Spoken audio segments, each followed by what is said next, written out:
Hello, in this video I'm gonna unbox MacBook Air M3 2024.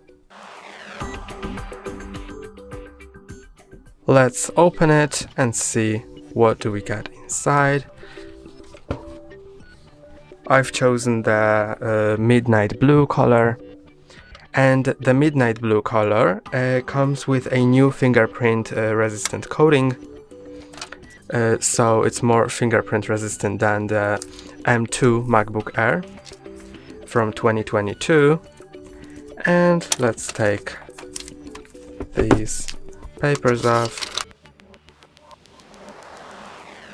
This MacBook has two Thunderbolt 4 ports, one headphone jack, and MagSafe free port for charging. So here is the jack port, and here is the MagSafe and Thunderbolt ports. And then inside we also get a charging brick. That one's a European charging brick for two USB-Cs.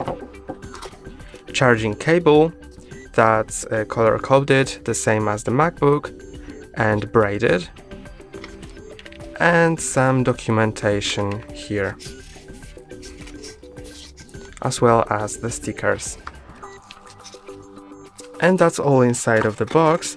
This MacBook comes in two sizes, 13.6 inch and 15.3, and can have from 8 to 24 gigabytes of RAM, and from 256 gigabytes to 2 terabytes of storage. And that's all for today. Don't forget to like and subscribe. See you next time.